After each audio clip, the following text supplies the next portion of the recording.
Buat kalian Wak yang pengen magang swasta yang biayanya sampai 50, 60 dan bahkan 80 juta, sebaiknya niat itu diurungkan aja Wak. Karena menurutku biaya segitu nggak worth it lagi untuk kalian magang ke Jepang. Dan kalau boleh aku ngasih saran sama kalian, sebaiknya uang yang kalian punya sebanyak itu kalian alokasikan untuk kalian masuk ke perguruan tinggi yang mana kiranya itu bisa mencapai D3 dan bahkan S1.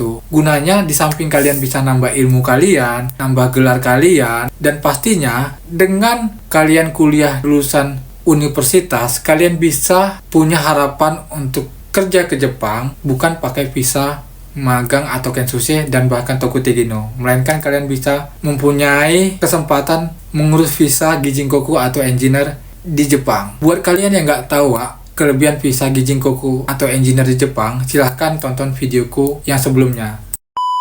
Dan beberapa di antaranya aku mau kasih tahu di video ini, yang mana visa Gijinkoku itu gajinya akan lebih tinggi dari kensuke, pemagang, ataupun TG. Walaupun memang nggak signifikan dan bahkan katanya ya, ada yang bilang TG itu hampir sama kok gajinya sama engineer, kalau engineer-nya goblok. Yang kedua Wak, kalian bisa bawa keluarga, nggak mesti harus sampai 5 tahun dulu. Selesai 5 tahun baru kalian bisa ngurus keluarga kalian untuk datang ke sini, misalnya anak, istri, atau suami kalian. Nggak kayak visa Tokutegino, harus menyelesaikan Tokutegino 1 itu selama 5 tahun baru masuk ke Tokutegino 2, baru bisa bawa anak, istri, dan suami.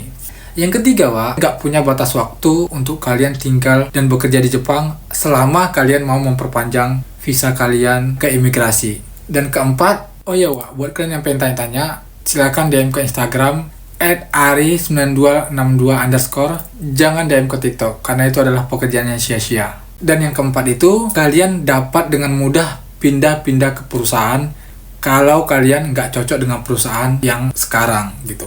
Pindah-pindah di sini bukan seperti Tokutegino yang aku bilang, harus izin dulu KUMI-nya, izin dulu TSK-nya gitu ya. Setelah bisa dapat izin dari mereka, baru bisa pindah dan mencari TSK baru atau KUMI baru. Kalau Gijinkoku itu nggak mesti kayak gitu Wak. Kita di sini mandiri. Ketika kita udah nggak cocok lagi sama perusahaan ini, kita bisa bilang langsung ke perusahaannya atau hakeng yang dimana bernaung dan bekerja melalui jalur hakeng atau penyalur kerja kayak TSK atau KUMI.